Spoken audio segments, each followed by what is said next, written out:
Okay, good evening, everyone. It's 7:30. So thank you for attending our governance and audit meeting of November.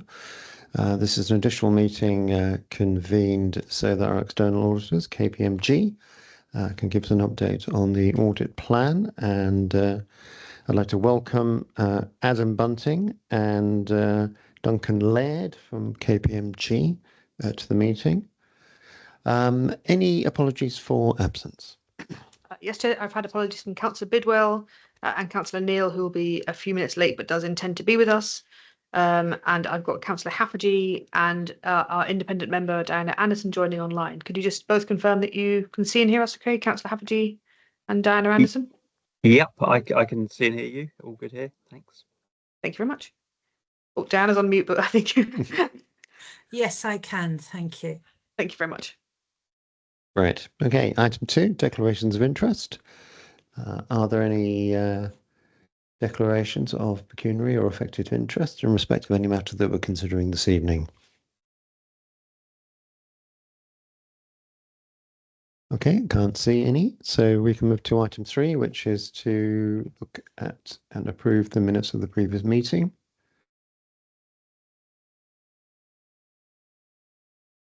Are there any comments or corrections to the minutes?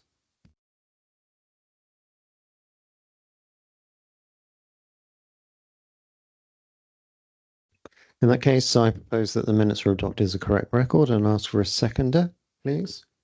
Councillor Allen, happy to second, Chair. Thank you, Councillor Allen. All those in favour of adopting the minutes? Show your hands. Great, thank you. So I'm just going to ask the clerk if there's any urgent items of business. Just to confirm, none received, Chair. Thank you. Okay, thank you. Then we can move to main items of business. And this is the audit update report. And I am going to ask Adam and Duncan to present that, please. Thank you, Chair. Good evening, everyone. Just to introduce myself, I'm Duncan Laird. I'm a director in our Bristol office. I'm taking over from Andy Cardoza as the engagement lead for Bracknell Forest Council. Andy is very much enjoying his retirement. I've been a local government auditor for nearly 25 years, mainly based in the southwest, around Bristol, where I've been based for my career. Although I did grow up down the road, so my parents still live in Sunninghill, and took the opportunity to pop in and see them before coming to this meeting. So they're delighted that I'm working with the council.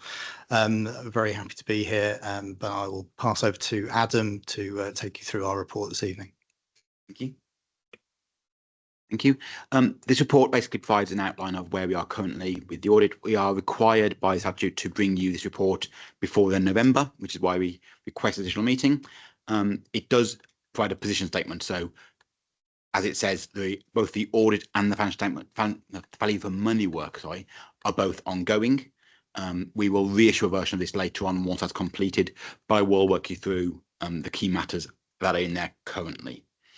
So if we look first of all at page 5, we set out here a number of areas where, as your auditors, we have various powers that we may exercise or may have to exercise, both in terms of public interest reports, recommendations, judicial review, and those matters. Thank you. Oh, that's not working. And yeah, so happy to confirm that we've had no matters come to attention which have required any of those to be exercised. So we've made no public interest reports, we've made no judicial applications, we've issued no advice notices, and we've made no recommendations at this time. If any of that changes, we'll of course let you know, but that's where we are at the moment. In terms of the value for money work, we started here the various risks we've identified. These should be fairly familiar. The 2 risks we've got, we also had last year. We have removed 1 risk from last year, but other than that, they're very similar. We are still conducting our work in those areas, and as we can't confirm at the moment whether or not there is any weaknesses or not at that point. We are pushing that work through as quick as possible to get that information so we can conclude that area of work. So just to complete, then the risks are around budget management and procurement. So the way in which you manage your finances at the year, we are aware that, like all councils, you are facing significant financial challenges. They don't look like they're getting easier going forward. So it's how you respond to that, how you manage that process, and the way in which you engage services in doing so, and really deliver a strong budget setting process and a financial management process which allows you to achieve your objectives and deliver those budgets. And the second risk is around social care provision. Again, like many councils, this is an area of significant spend for yourselves and significant pressure.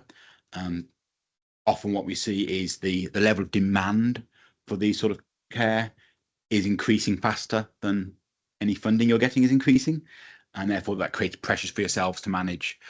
We are aware of the H12 function you're going through at the moment and how that operates. And that also plays a part there.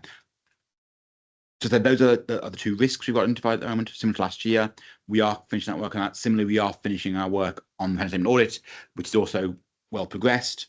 And we're on track for signing in line with what I expected, which is at the end of in February, towards the end of February. And that timeline is driven predominantly by the requirements of the audit backstop dates. And therefore we have to aim, that's the date we have to aim for. Happy to take any questions or any comments from yourselves. Okay, thank you. Any questions from members? Councillor Zerodin. Are there any other risks or findings? Well, risks is not the right word. Are there any other findings other than social care side that you have come across with budgetary management, or is it just confined to that area only for now? So the budget management risk is a separate risk and is more all-encompassing across how does the council manage its budgeting process. Part of that risk we identified was in response to the fact that we're aware that internal audit raised recommendations and passed around it as well and identified improvements. And we are aware that the council is working through making improvements and strengthening its process. So far, the engagement we've had with officers has confirmed that, like last year, they feel engaged, they feel supported through the process. So we sort of at the point where we'll have to confirm our final findings, but we're not seeing anything massively concerning at the moment in either area.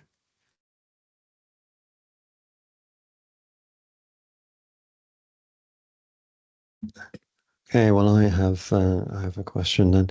So you're assessing value for money. Okay, as this is a public meeting, can you just reiterate again? I know this was covered in the meeting in June when you announced the plan. What is the fee that you'll be charging us for your services? I'll have to just find that figure off the top of my head. I don't know the figure off the top of my head. If I give me 1 minute to find it.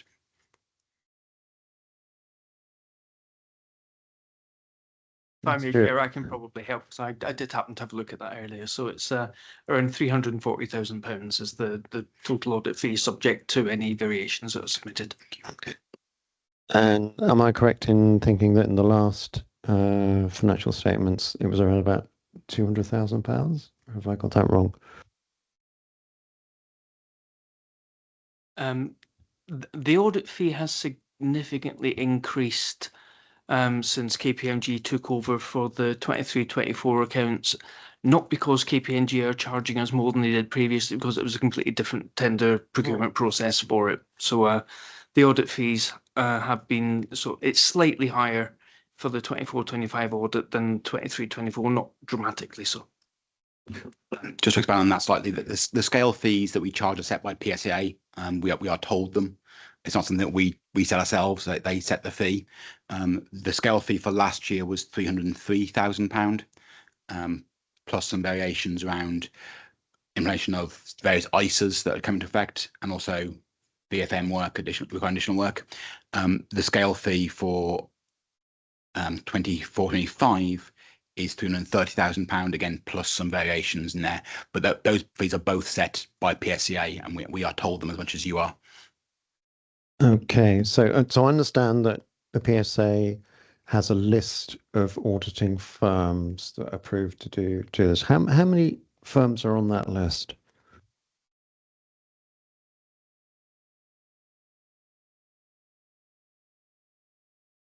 There are only 6. 4 or 5, 6. There's 6.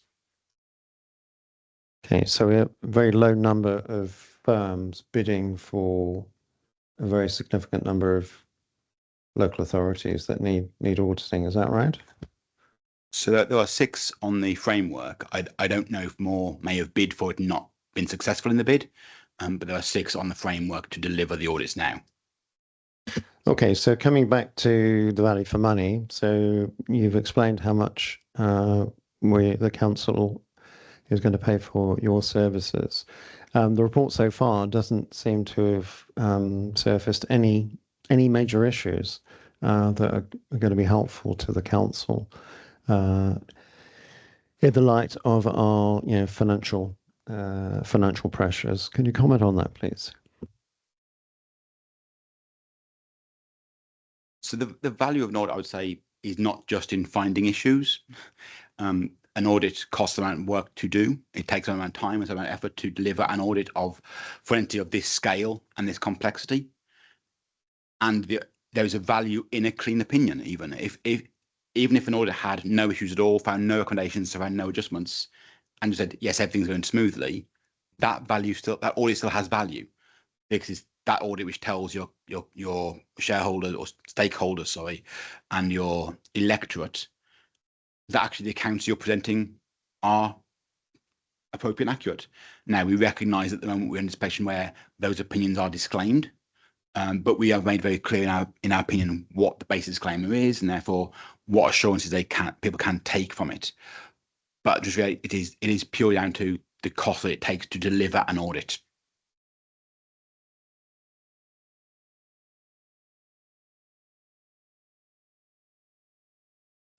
But nonetheless, in terms of all your work, you've got a very extensive report here. There are no major things that can assist us going forward. That's kind of the bottom line. Is that right? In this report is a status report. There will be a much more detailed and thorough report coming once we have finished the audit, which set out detailed findings for each area of significant risk we found, both in terms of the financial statement audit risks, which aren't in this report because it's not meant to be, and also the value for money risks. We'll give detailed commentary on all of those as well. So you will get a much more detailed report once the work is finished. Okay. Hey, thank you, and welcome, Councillor Neil. Councillor Zaharuddin. Can we make sure going forward we continue providing the breakdown of the resource and the effort that's been outsourced versus done in-house in UK? I know some of these services are outsourced, so for the benefit of this committee, we would be keen to see how that breakdown is and how the resources are distributed to assess the value for money numbers from our perspective. Can it be done, please? Yeah, we can share that. Yes. Okay, Councillor Haffajee is online, I believe, has a question. Thank you. Yeah. So previously you've mentioned that you weren't too sure how much how much you'll be able to give us this full audit this next time around, or how much faith there will be in it due to the historic failures to have the audit or the issues in the past. Have there been any changes related to that, or can you give us an update on that as to how sure you would be this next audit would cover everything and give us a good qualified answer? So our expectation is that we will still be issuing a disclaimed opinion this year because of those factors.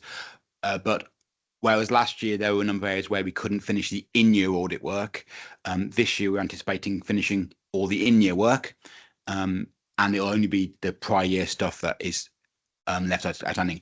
We are now in the process of, we've had new guidance issued by the central government in the latest LARIG guidance, and we've adopted that into our own work papers now, which allow us to assess how we get out of that. And that's a big change from when it came last time, when we hadn't had that yet.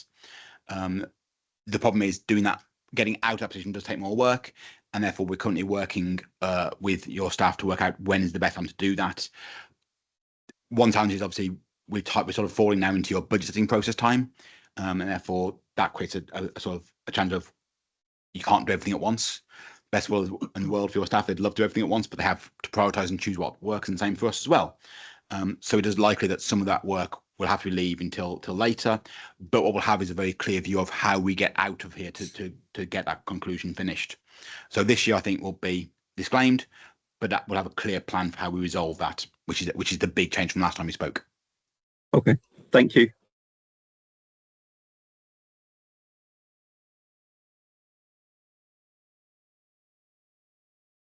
So I'm just looking around, see if there's any further questions. So last time we spoke, the target date for the audit was February next year. Are we still on track? Yes, we are.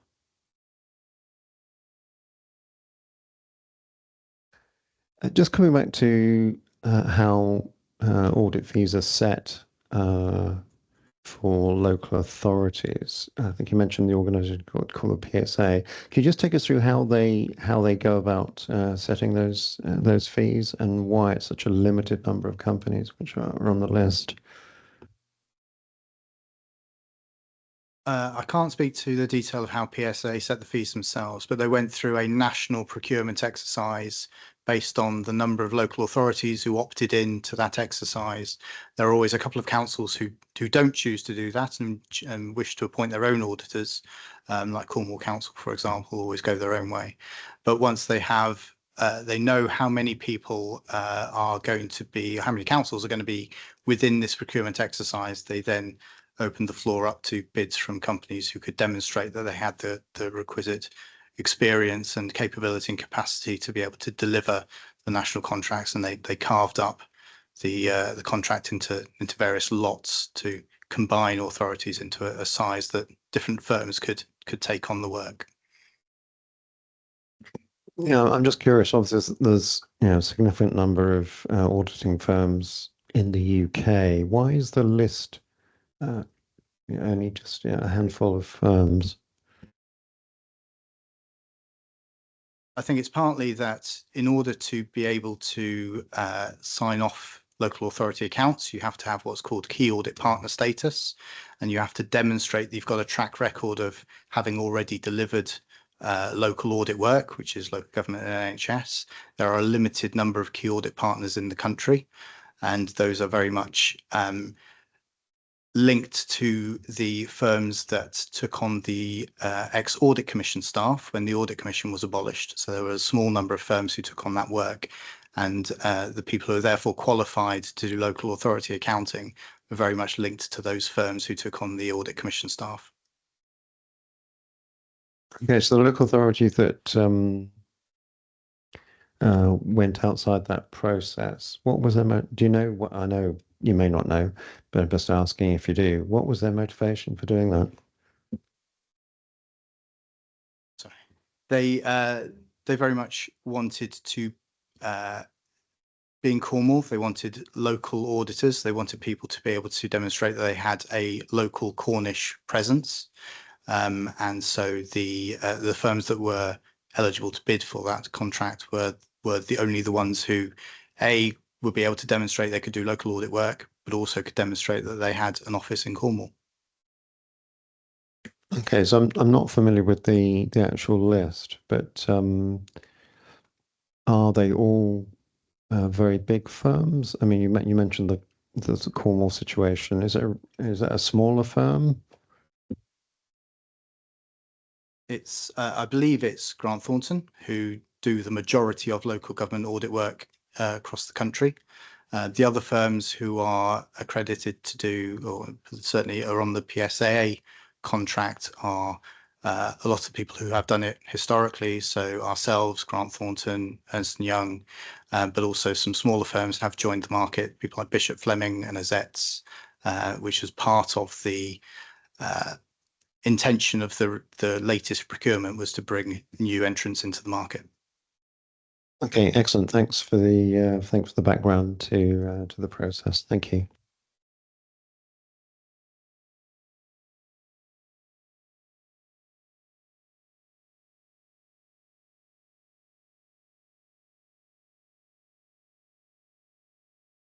So we're moving to item 6, business continuity. Again, update on, I believe this was internal audit recommendations.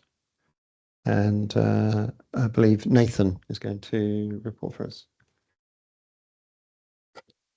Yeah, thank you, Chair.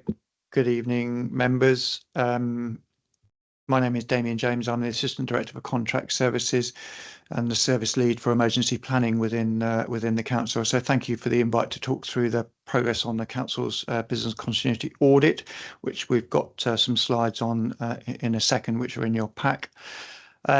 Just to say that as an organisation, we operate as part of a shared service with 2 other local authorities, so the Royal Borough of Windsor and Maidenhead and West Berkshire. And having that shared service gives us that resilience across emergency planning. It's been very, very successful since we started joined the shared service in 2018.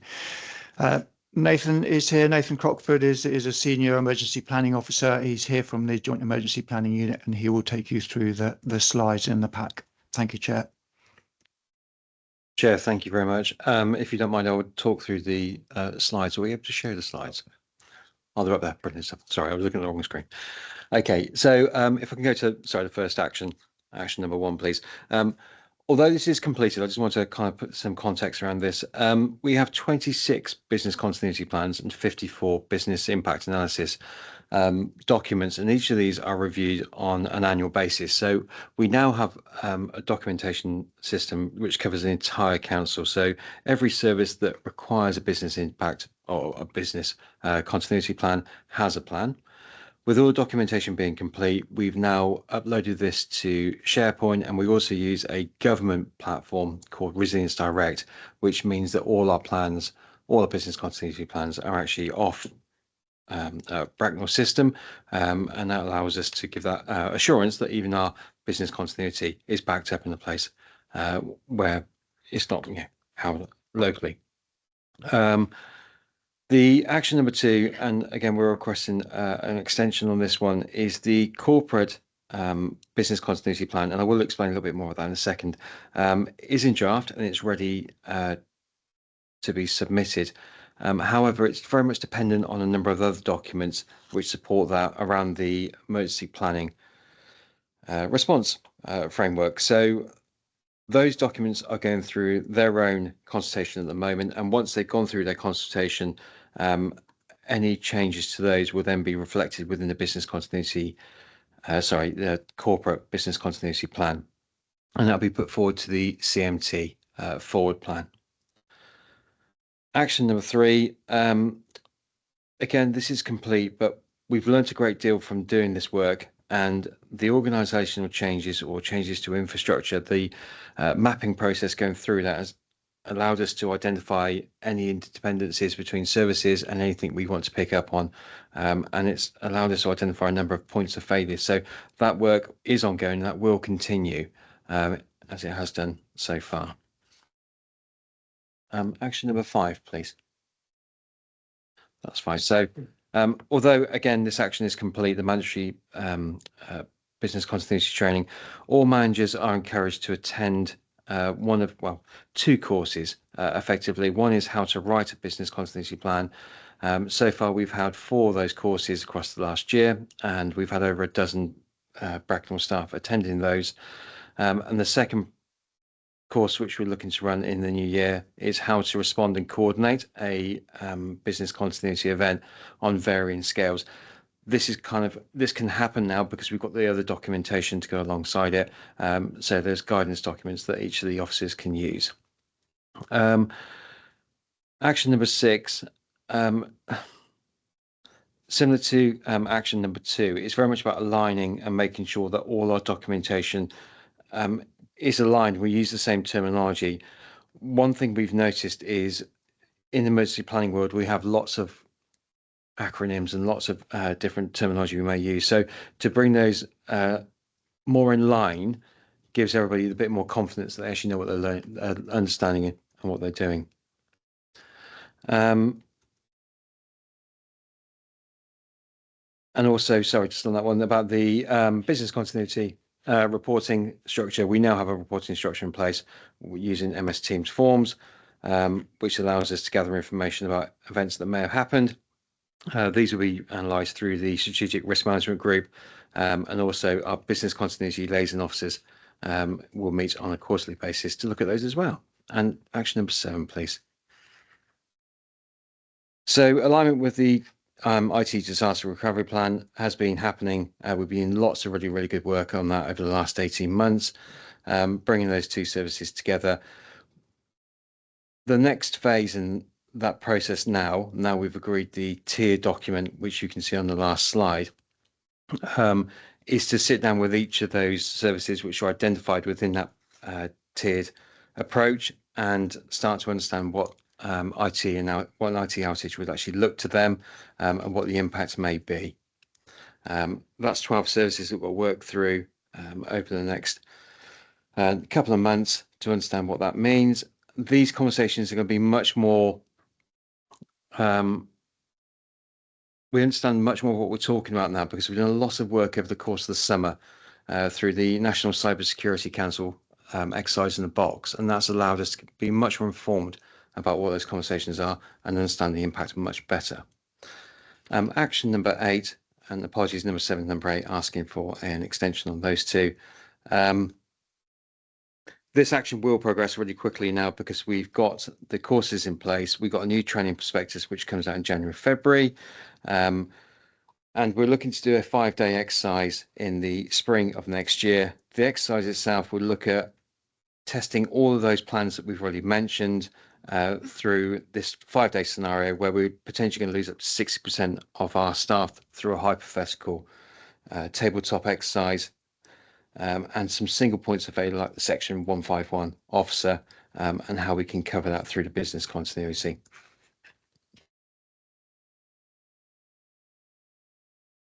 And the final slide, if I can, please. This is our tiering approach for the restoration of services within the first 2 hours. This has been agreed by CMT. Just to try and put some context behind this, in the business continuity framework, we have over 50 functions which are listed as being priority and need to be restored in the first day. So this kind of provides some clarity to how we can actually look at all those 50 different functions and start to prioritize them. Tier 1 is tier 1, and they're very important, but tier 2, that's very much dependent on the incident and also elements like the time of the month. So payroll is a good example. It may be very important at the moment, but in a couple of weeks' time, that may not be so important. Chair, I'm happy to take any questions. Okay, thank you for the report and the presentation. Do we have any questions from members? Councillor Zaharuddin. I got a couple of questions here, if I may. Action number 5 is assuring to see mandatory training put in place. What would be the frequency of these trainings? Is it an yearly one, or is it once in 6 months? So the action of a mandatory training, it was agreed by the Strategic Risk Management Group that wouldn't actually be needed, and we wouldn't be doing that. But what we do want to do is make sure our staff are very well trained at every level that they can be. Our basic approach at the moment is training is done every 3 years, but that's very risk dependent. As things change, we might need to look at how we deliver training and the frequency of that, depending on where they actually are within the organisation. Just a supplementary question around that. Is there any feedback process associated with this trainings where senior management can get feedback from the trainees to be able to identify any areas of improvements, either with the content or in the structure of the training itself? Yes, we do have a feedback form. We have a process. It's not, the feedback isn't always so regular, so we can't take a lot of data from that. During the training itself, we are constantly asking for feedback and asking how we can improve our training and whether or not the content.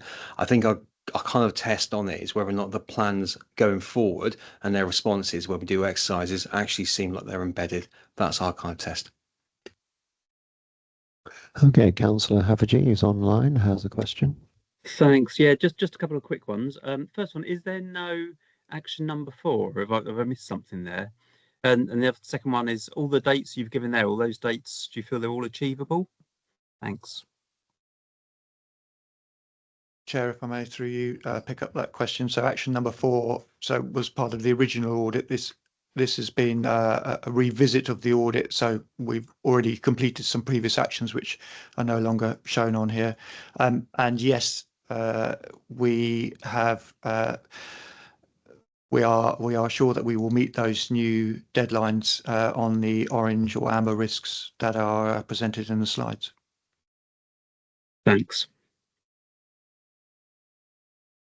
Okay, councillors Audit. In the last slide, we could see highways in tier 2.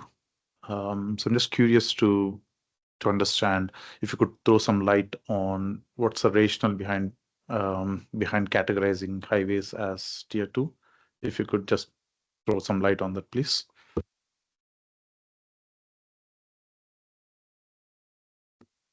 So highways,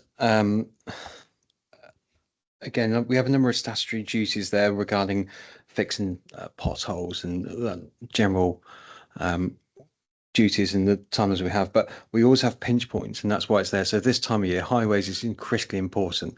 That's why it's there, because it's the infrastructure that goes around it. We need to make sure we understand it, and different pinch points at different times of year. Councillor Allen. You mentioned things like payroll earlier. It's time dependent or time of the month dependent, and also highways is probably to a certain extent. Are you going to have a sort of a rules based system whereby you'll say that in these weeks or these months they're not the priority tier 2? Yeah, thank you. Through you, Chair. So the tier 2 services are effectively decided on in terms of priority by the strategic coordinating group, which in our organisation will be a corporate management team. So tier 1 are obviously the most important, the most critical. Tier 2 services will fluctuate, as you say, depending on circumstances and time, and the strategic coordinating group will make a decision as to which ones are the most prioritised out of that tier. So it will change depending on the circumstances.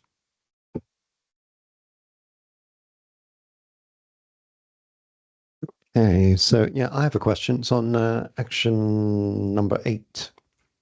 So what testing exercises have been carried out so far, and with what results?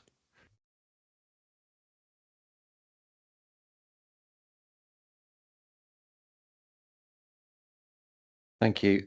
As part of the tier paper, which has been agreed, those that have been identified as tier 1 will have an annual exercise, and those that are tier 2 will have a biannual exercise to look at one of the 4 scenarios that have been identified.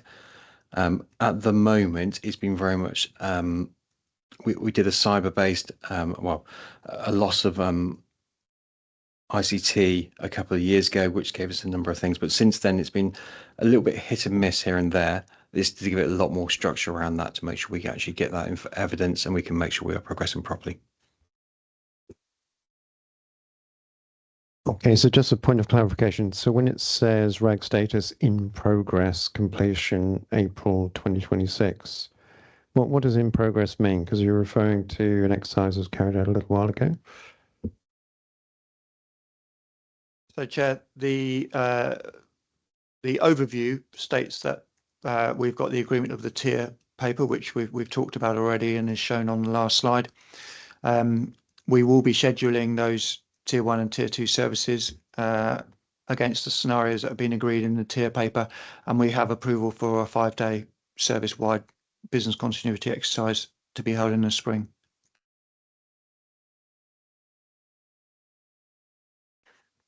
Okay, but please correct me if I'm wrong. So the last time there was an exercise, it was it 2 years ago? Is that what have I misunderstood?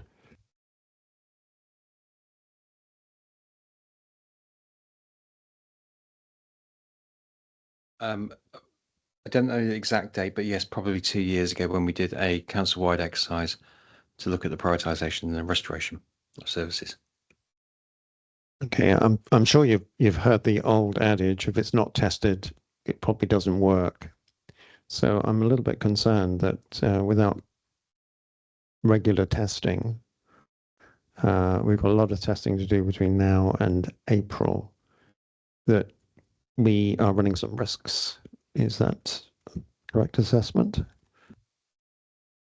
I think business continuity is always a risk. Yes, I would agree with that. We have clearly got the council-wide 5-day service exercise coming up.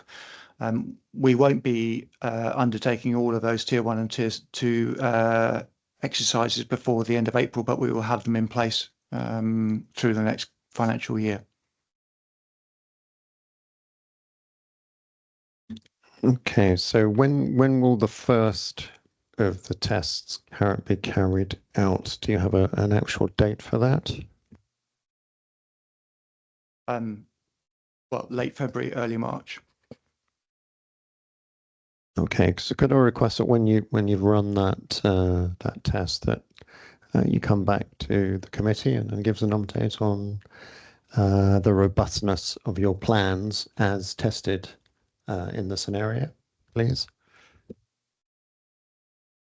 Of course, Chair. So, Councillor Robertson, did you have a question? I do. All right. Okay. Glad to be of service. Thanks. Councillor Anderson, our independent member, you have a question? Thank you, Chair. This is just a quick question referring back to the tier 1 and tier 2 services. I see forest care is tier 1, but you say highways is tier 2. Does this reflect a potential risk to the public?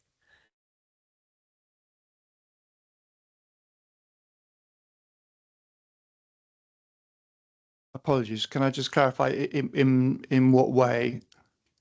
That, I mean, obviously, if an incident happens, our priority is forest care over highways. But obviously, that's dependent upon the incident, the time of year. Yes, it just seemed to me that highways might have been a tier 1 service. So it was just clarification to me why forest care was tier 1.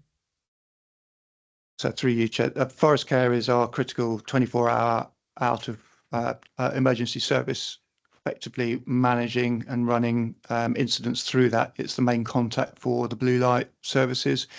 It's a highly critical part of our council infrastructure. And I'm not saying that highways isn't, but it's not in the same league, I would suggest, as forest care. Thank you. Okay, well, thank you, everybody. If there's no further questions, we'll move on to the next item. We just need to note the report and the action to come back early in the new year with a progress report. Thank you.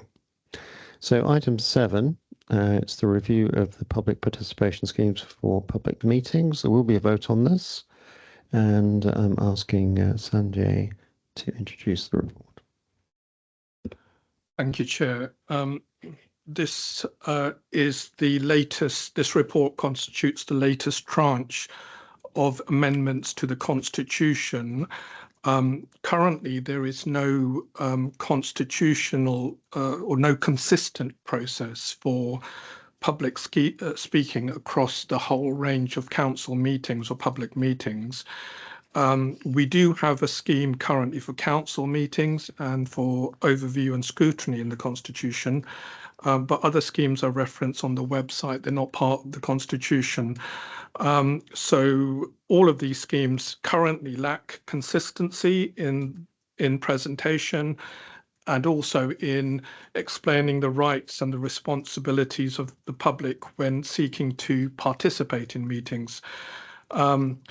the purpose of these 4 schemes that we're now putting forward is effectively to ensure members of the public have an opportunity to actively engage in the council's decision-making processes. Overall, by providing, and we hope we're achieving this through the 4 documents, by providing a clear and structured mechanisms for public participation, these schemes will help to enhance transparency, accountability, and also community involvement in local governance. That's the end game. That's what we're trying to achieve in all of this. I'm not going to go through the detail. The report has already been presented to the Constitution Review Group and the WIPS meeting.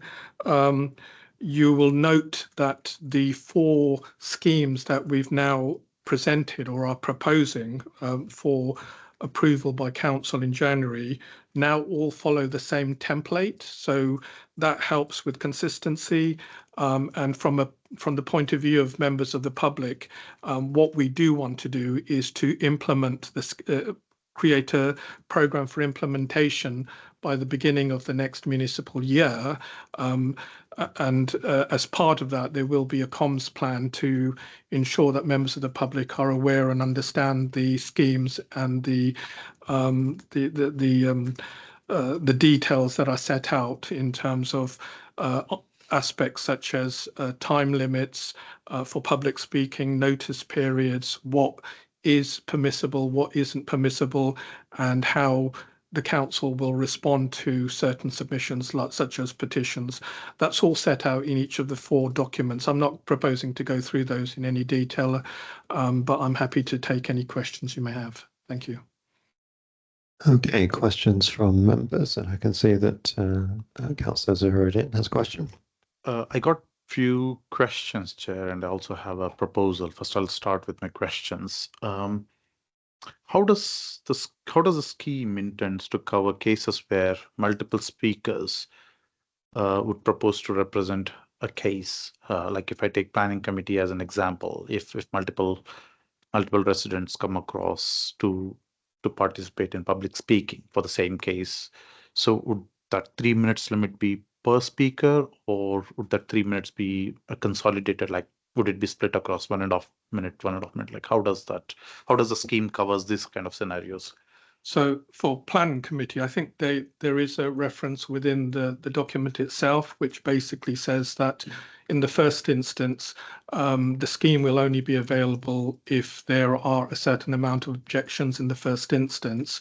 Where there are a number of speakers, where there are a number of proposed speakers, the council will look to ask them to coordinate with each other with the view to one person being the lead person who will be allocated that 3 minutes. That's in relation to the planning committee. With other committees and the council, we always have a 30-minute limit overall, and so submissions are presented and it's on a sort of first come first served basis. So when there is a time limit for presentation, we look at those and we allow any submission which meets the criteria within the scheme, with the proviso that if we have a large number, we can only hear submissions up to the 30-minute limit. If we go beyond that, then I think what would normally happen is written responses would be provided. We've never come to that. We do have a 30-minute limit. We've never reached that, as far as certainly in the last 10 years. So I appreciate that could change. Thank you. Yeah, please continue. Through you, Chair, if I may share my proposal. I welcome the approach of standardizing the schemes for public speaking. It's certainly a step in the right direction. In the last 2 years, I have been observing, in particular in planning committee, there are many instances where the 3 minutes time limit wasn't sufficient and the speakers have been abruptly interrupted and stopped, which gave an impression that they didn't had an opportunity to fully present their case fairly. So going through that experience for the last 2 years, having observed many instances like that, I would wish to propose to consider 5 minutes as max limit instead of 3. This could give a fair amount of time for the public speakers to present their case in a more detailed manner, as we can appreciate planning committee meetings can be very intensely technical. So the 5 minutes limit would address those concerns that we came across in our meetings in the past. So I would propose to consider 5 minutes limit instead of 3 for planning committee. So thank you.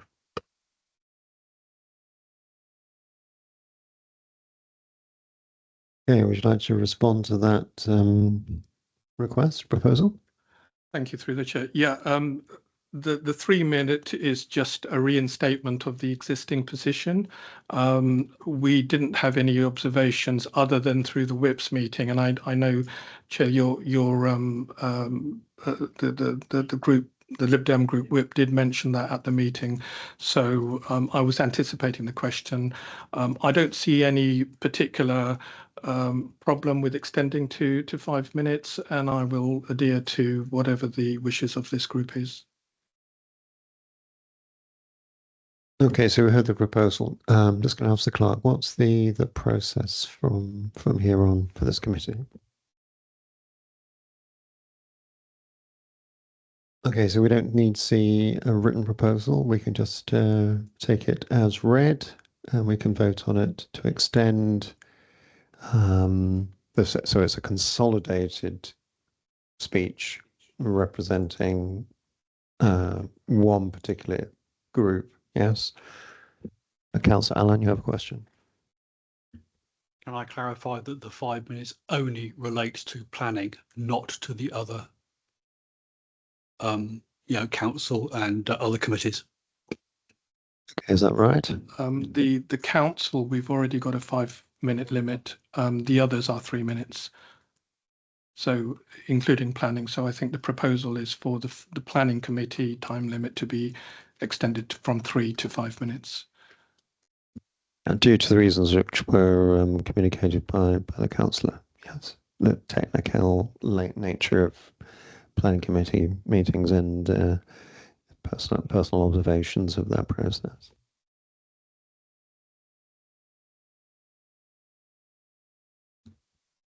Okay, well, I assume that people understand the proposal for the extension for public speaking time to 5 minutes for the planning committee only. All those in favour?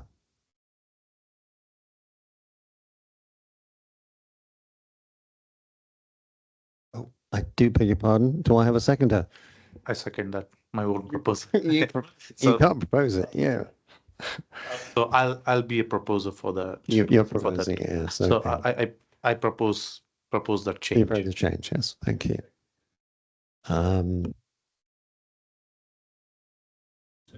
No, do I have any other seconders apart from the chair?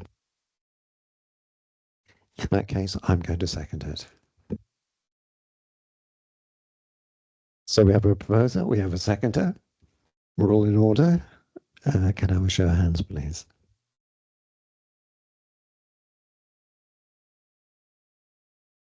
Thank you very much. I believe that's carried.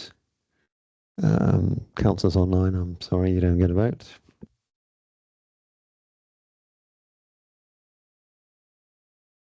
So now we'll return to the recommendations of the. So are there any further questions on the proposed changes? I just want to thank the committee for voting in favour of my proposal. Thank you. Councillor Allen. Does this mean we have public participation now on every committee meeting, apart from the special ones? Currently, so all the committees are, so one of the schemes represents council and committee, sorry, cabinet and committee, so all committees. The one that we do need to look at specifically will be the Health and Wellbeing Board. And the reason why we've left that out is because the terms of reference were in the process of being reviewed. So we will come back with that. There is a current scheme in place and that will remain in existence, but we will need to review the Health and Wellbeing Board's terms of reference. That may result in no change, but we haven't looked at those separately. I just didn't remember governance and audit having public participation on the agenda before. Does that mean it will in the future? Sorry, it's not intended for governance and audit committee. So we've had this, we've had requests recently in the recent past about people attending or being able to participate or ask questions about governance and audit. That's not the intention here. So we had previously been considering planning. We'd considered licensing committee. I think licensing committee was the one that we had in mind in particular. Yeah, so that's now being incorporated into the cabinet and the committee meetings. In terms of others, I probably would need to check again just to make sure where the exemption lies. But certainly in terms of governance and audit, that wasn't our intention. Right. So you're changing the constitution for the cabinet and other committees, right? And you're basically saying you're allowing public participation, but you haven't specified which committees you're applying it to. Yeah. So unless you do that, the natural assumption is you apply it to all committees. Therefore, governance and audit would by default get a public participation. What I want to check is that we don't all of a sudden swamp every single committee with public participation by making the decision tonight on that item. Yeah. Can I just say, obviously, the decision ultimately won't be taken until council takes that decision. But I think the point is a justifiable one. We do need to make that clear. I'm just reviewing the actual draft again because I seem to recall we had a conversation about that when we were in the process of doing the review. Now, whether it's just a question that we haven't actually set that out in the report, or rather in the document itself. So Sanjay, why don't you have a look at that? I'm just for the committee's benefit, I'm being led by the recommendations. This is the council approves the adoption of schemes of public participation, and it says scheme for speaking at council meetings, cabinet and committee meetings, overview and scrutiny commission meetings, planning committee meetings. There is a list there. Is that the limitation of the changes? Councillor Allen, if you can just help us by explaining. Sorry, are you referring to item 7 on page 34? I'm looking at the recommendation that we're going to vote on. Right, no, but in the one that I'm concerned about, which is the draft for cabinet and committee, it mentions the application to other meetings at item 7 on page 34, and it says that the other, these the following have their own scheme, which says council, health and wellbeing, overview and scrutiny and planning, but it doesn't then specify which committees this is going to apply to. The point is well made. It's a justifiable one. What we do need to do and what we should have done is applied specific exemptions and made those clear in the report. And I hold my hands up, that's not been made clear. The options available to us is for a process whereby we can report that back to this committee offline through the chair, or the report comes back to governance and audit at its next meeting. I certainly think we need to have something in there before it goes to council, which gives a list of, if we make the recommendation today, then the recommendation would include a requirement to add to that one paper which committees the public participation applies to.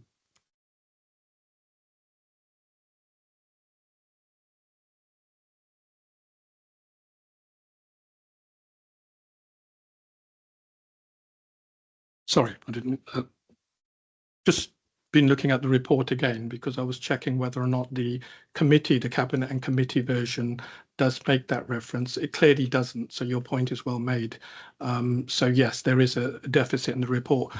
When we were in the process of preparing the documents, originally we had a separate one for committees, and I suspect what's happened is that the detail has just been lost in the course of that merging of the two. So the point is well made. It's easily remedied, but the question is what process you'd like to use for us to be able to do that. Okay, so if you could advise us on the appropriate process. I've heard that we bring the amended paper back next time, but also heard some words about a chair's action related to this. Could you please provide some advice to the chair? As it's a specific point, whether or not, and this would really require a vote, I would say, of the whole committee. If the committee is minded to agree, we could make that one particular change for point of clarification, incorporate it within the specific document, and I would present the revised draft to the chair, and the chair can then present it to the whole committee. So your agreement would be subject to that change being made. Okay, so that's a proposed procedure. Any questions on that from committee members?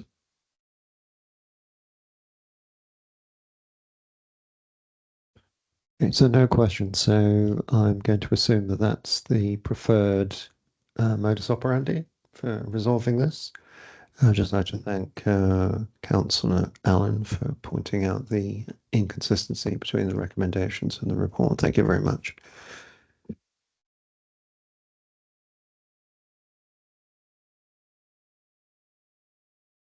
So I'm assuming there's no further questions on the actual report. So I'm looking at the clerk to see what do we do now, because we're supposed to take a vote on it, but the process is incomplete.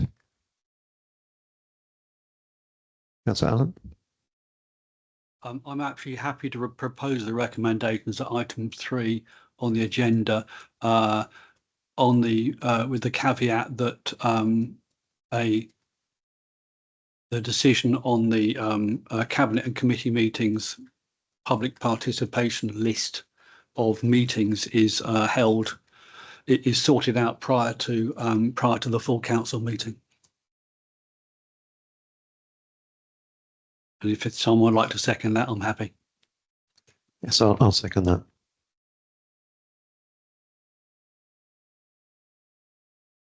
Okay, so with that addition to section 3, I propose that we now vote on the amended report and recommendations and reasons for recommendations. Do I have a seconder?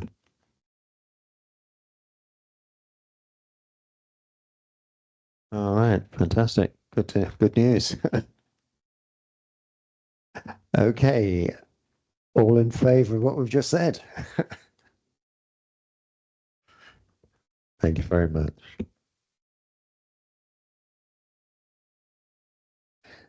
Okay, so we'll move on now to item 8, Standards Annual Report. Again, Borough Solicitor Sanjay Prasher to introduce the report.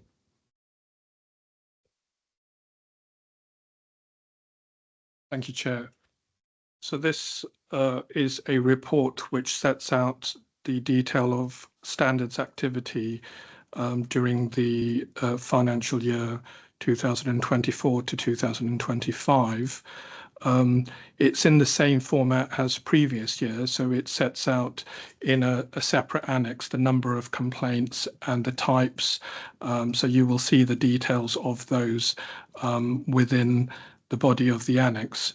The main point to bring out is that we've had a continuation of the trend in an increased number of complaints. You'll recall in the 2 previous years, we had 18 and 17. In the year 24-25, we've had 14 complaints. of those, 8 were town and parish complaints and 6 were borough complaints. You'll see on page 60 the categorization of grounds. I won't go into the detail there. What I have added this year, which I haven't done in previous years, but I think it's more pertinent, is a sort of reflective paragraph which relates to the impact of misconduct within the council's governance structure. When I produced the annual governance statement, one aspect of that statement is the standards framework and the way that the code of conduct regime has been applied and the number of complaints that have been considered. From my point of view, you'll see on page 51 the fact that there's an upward trend sometimes, I'm not saying that's necessarily the case here, but sometimes can be a bellwether for the health of local democracy.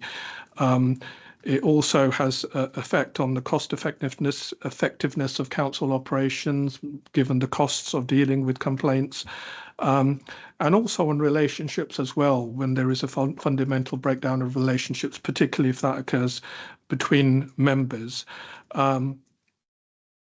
What I have found in the 24-25 year is a growing prevalence of complaints relating to social media activity, and that same trend has continued, and I've made reference to it in the report for the 25-26 year. We've already exceeded 30 complaints, and we're not into the last quarter yet. So again, that's a reflection of where we are.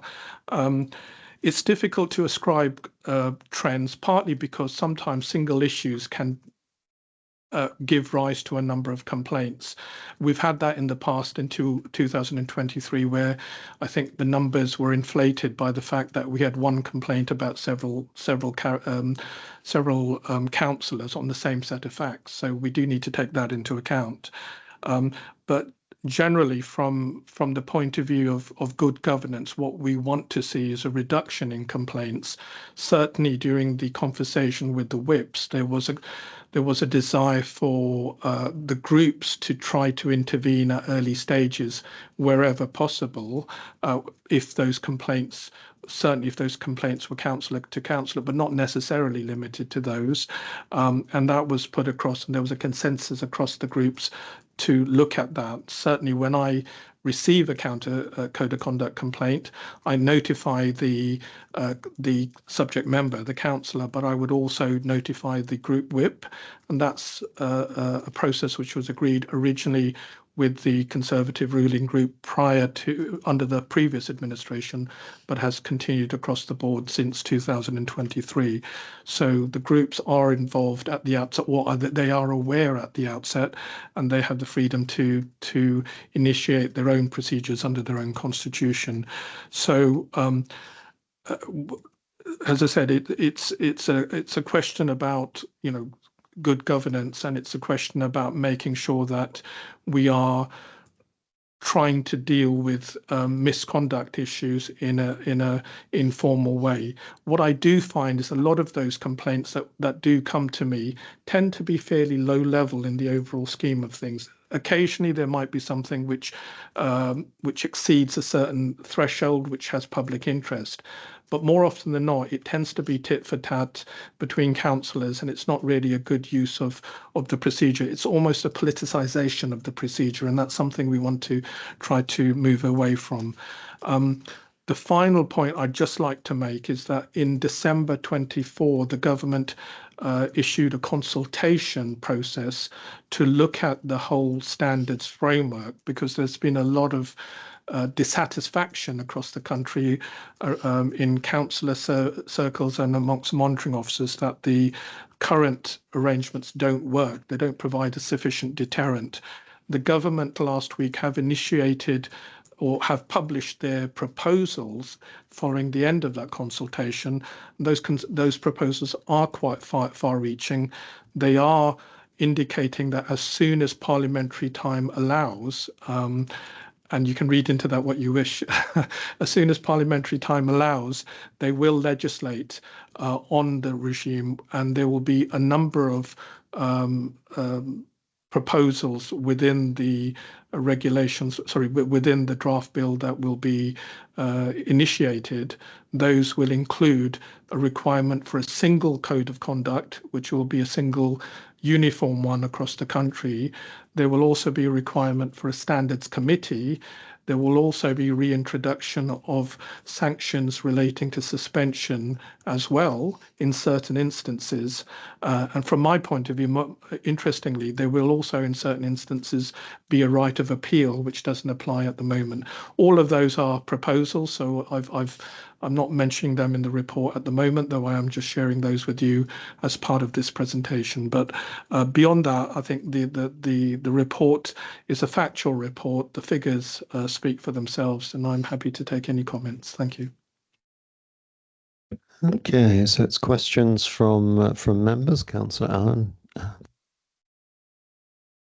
I'm just seeing that thing about the standards committee. I think we're going full circle out here, aren't we? Because it wasn't until 2011 there was a standards committee, and then they removed it.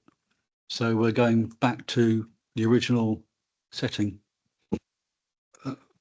Thank you, Councillor. Yeah, and that also applies to certain other aspects of the proposals, such as sanctions involving disqualification, and also appeals, because there was a standards board for England which you would look at and consider appeals. So, yes, it's a cyclical process, if I can put it that way.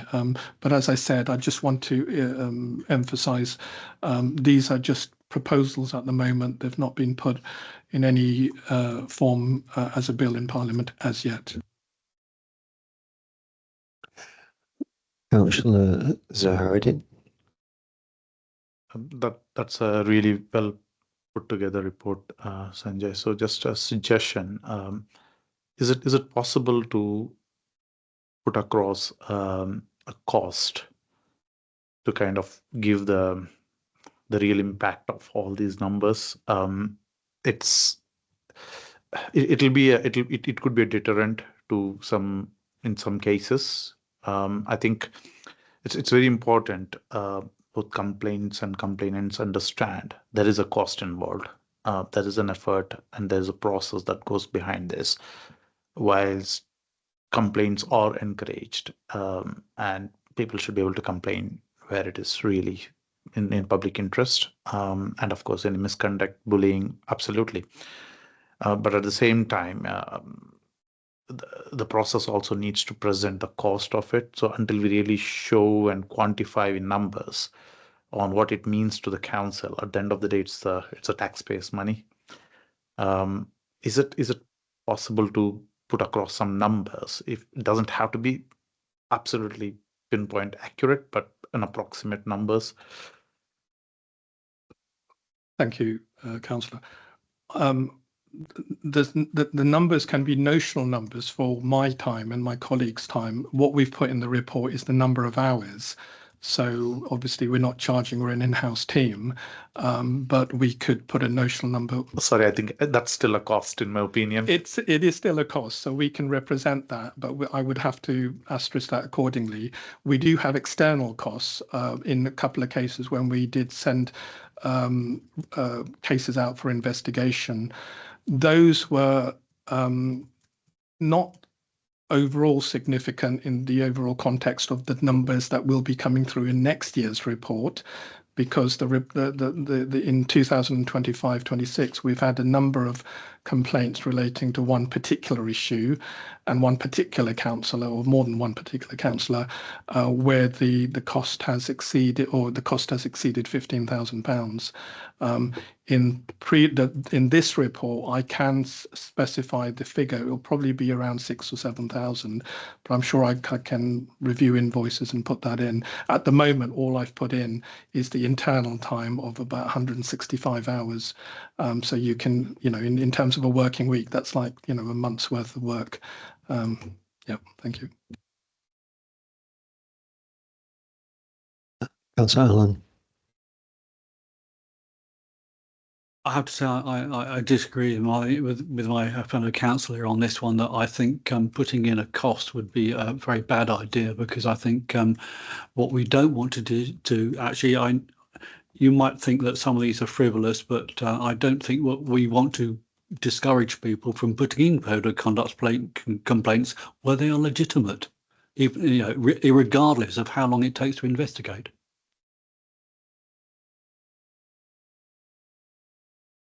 Okay, thank you. I have a question. So you mentioned the impact of complaints arising from social media. I have a recollection that when I joined as a councillor, there was some advice on how to use social media. Are any of these complaints arising from councillors not following sort of reasonable instructions? So there has been advice, there has been training as far as I understand. There's also LGA advice, and there is reference in the LGA Code of Conduct guidance around the use of social media. That's very generic. It's a very it's very much couched around common sense. Obviously, as councillors, in terms of your ward work, you may, or if you use social media, you might want to use that as a tool. The problem is, or the problem has been, people have been, or members or councillors, I should say, have been involved in social media threads, which have then where they have been sort of a lightning rod for different political beliefs, and then those councillors have got caught up in discussions and narratives which go down a certain path and then create friction. The advice could be don't use social media, but I don't think that's necessarily appropriate in this current age either. So in answer to your specific question, yes, I would say yes, insofar as if the social media references have breached any particular paragraph of the code. So if by posting something they've brought their office into disrepute, or they brought the council into disrepute, then yes, they've breached the guidance, and yes, there have been examples of that. Thank you. Yeah, I'm just sort of thinking aloud here, which is we can't curtail freedom of speech under the law. But if the advice to councillors could be improved in some way as to what to look out for when conversations start to potentially go awry, that would be welcome.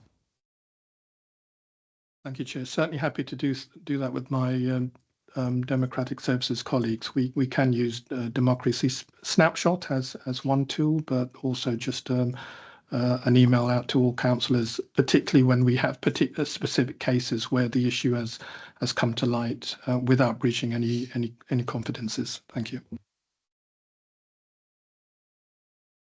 Just to make sure that we've got all the loose ends. So just going back to the conversation about costing. So you have put hours in the report. Are members satisfied that we keep it at that sort of level? Councillor Zahradin. I agree with the first point Councillor Allen has made about the numbers shouldn't deter people to complain. There's no question about it. I 100% agree with that. Having said that, we also have a responsibility to be transparent on where the money is going, where we are spending. We have a role to play there as well. So it's about balancing both those roles, where we make sure we give more than enough opportunities for people, member publics, councillors, colleagues, officers, everybody to complain freely without any intimidation or anything. At the same time, we be transparent on where we are spending our resources and time. I'm okay with reporting with number of hours for internal ones, though I still believe it's still a cost. It does still cost. I'm okay with it, but I genuinely believe it's worth considering any external agencies that we use. Our member of public, our taxpayers know where that money is getting spent and how much it is, and I think it's just fair and transparent to be in our communication with our members. Yeah, so we are the audit committee, so I think it's reasonable to ask that. I have a question for our Head of Finance, Stuart. So will these costs appear as a line item in the statutory reports? Sorry, could you repeat the last part of that? So we're discussing the costs of processing these complaints, and it appear that they're considerable and rising. And we're just debating what information we should put in the report, which is available to the public, to our residents. And I had a question, which is, would this cost appear as a line item in the public statutory reports? Chair, not unless we were to choose to put it in this particular report, it wouldn't. It is significant in the context of the administrative time that we spend in dealing with complaints, but it's not material in the context of the council's overall finances to the extent it would be pulled out specifically. If it were to be, I think it would be in the covering standards report rather than anywhere else. Okay, so I'm just going back to the committee then. So do you have any specific recommendation as to what information is put into the public domain on this?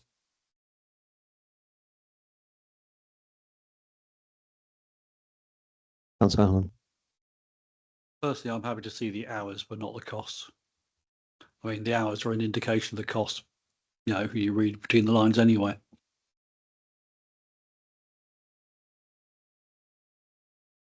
Councillor Zerudin. Uh, I still would like to see the cost. I think it's just a fair thing for our residents to know. Ours for internal is fine, but for any external agencies we spend, I think it's just fair to be transparent with what we are spending to our public. Okay, so I'm looking at the clerk now. I guess we should put that to the vote. I beg your pardon. Chair, I suggest if Councillor Zahariddin wants to propose that as an amendment, then Yes, I do. I do propose as an amendment to include. I'm happy for the internal resources ours to be published when it comes to paying external agencies. I would propose to have the cost published in our reports. Okay, do I have a seconder?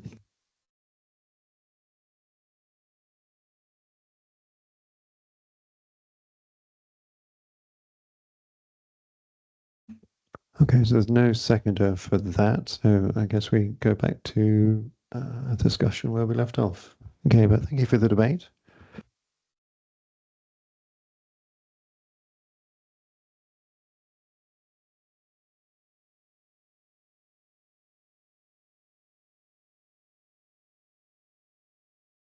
So the recommendation that we have here on the it is that the council notes the standard outputs for 24-25 as set out in the attached report.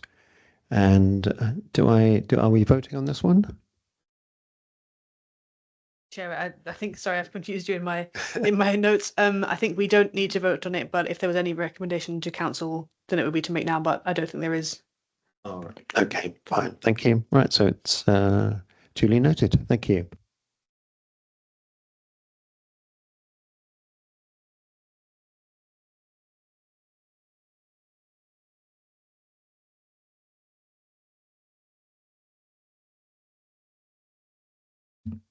Okay, so now we move to a special session of this committee, item 9, where we're going to exclude the public and the press because we're going to discuss cyber resilience. We can do this, and it's pursuant to section 100A of the Local Government Act 1972, having regard to the public interest. So I'm looking at the clerk. Has the public been excluded? Oh, we need a seconder and a vote. I beg your pardon. And do I have a seconder? Councillor Allen, happy to second. Thank you. All those in favour?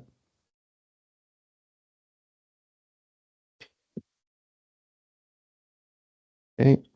Just say thank you to our guests, Adam Bunting and Duncan Laird. Thank you for your report.